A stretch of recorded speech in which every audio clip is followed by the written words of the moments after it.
Hey, it's such a nice day outside. There's no use in filling my barn up with exhaust smoke, so I brought everything outside, and I'm going to warm it up out here, and I want to see what happens as it warms up to the carb tune and to the RPMs. I got my Fluke 88 hooked up to the #1 spark plug, and my Carb Tune Pro hooked up to the little pipes on the intakes on the induction system. I used all kinds of tools until finally just some needle nose came down and had a good grab. You don't want to grab down too close to the bottom because you may squeeze the pipe, because it sticks up quite a ways into the little rubber cups. Let me go get those. Here them again. I got the little rubber cups off, and they went over the tubes, and I put them someplace safe so I can't lose them out here in the ground. So I'm going to put them back away in a safe place again, then I'll show you what I got set up down here. Okay, I got my carb tune set up on its handy dandy little clip hanging off the emergency brake lever, which is good, and then I got my Fluke hanging off the handlebar on its little strap. So I've got this hooked up. Let me go down and we'll get a closer view of the pipes. There they are. I added 2 tapes to the #1 cylinder, so I know that it goes up to the #1 cylinder on there. So this is going to be my #1, that's going to be my #2, and I got them both in there. Okay, and down underneath I've got the Fluke's RPM meters hooked up to the #1 cylinder with the wording spark plug going towards the engine. So let me reset up, and we'll fire this up and see what happens. Okay, it's setting in pretty good, holding at about 1550 RPMs, and we're pulling about 20 and a half centimeters of mercury, and they're dead on even.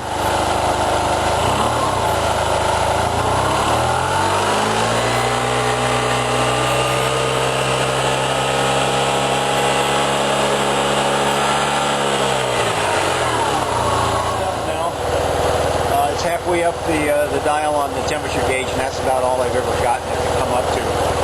We've evened out. The book says that it should be around 24.8 to start with. It's about 22.5, maybe a little low, but I'm not going to mess with it. The idle's supposed to be between 11 and 1300, and it's running about 12, give or take a couple RPMs. There shouldn't be any more than 10 millimeters difference between the highs and the lows of these two, and they're just about even.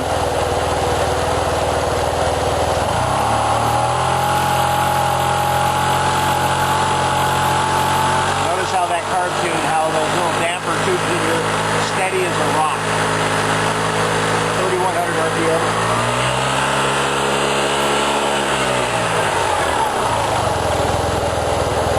Okay. I've done a lot of work to find out that I didn't really have to do anything. But, now I can show the Yamaha, in case anything ever happens, that, hey, I've been following this along perfectly, doing what exactly your serviceman should be doing.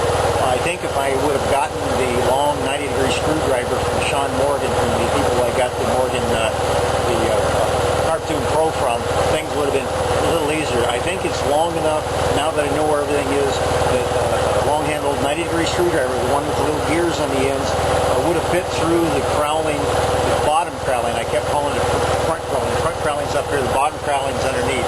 The bottom crowling has enough room in the grill area there that you could have stuck one of those in and done it. And you only have to take off a couple side panels to get to the idle adjustment, and then just the 2 top panels to get into here, to get down into the engine and pull off the little cups to put the tune on. So I'm happy this is it. I'm going to put this back, take it back in, and we'll go through and look at some of the other things to look for on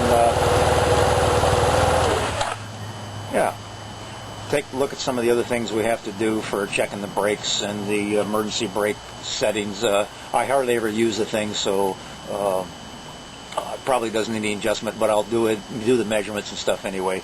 I'm going to find a way that I can jack up the front end a little bit so I can get the front forks off the ground, so I can grab the forks on either side and give it a little bit of pull to see if there's any play in the head bearings up here, but there shouldn't be. I've heard that the MP3s early on had some problems with that, cracked bearings and those things, but I've never seen anything online for the Yamahas to have anything bad like that.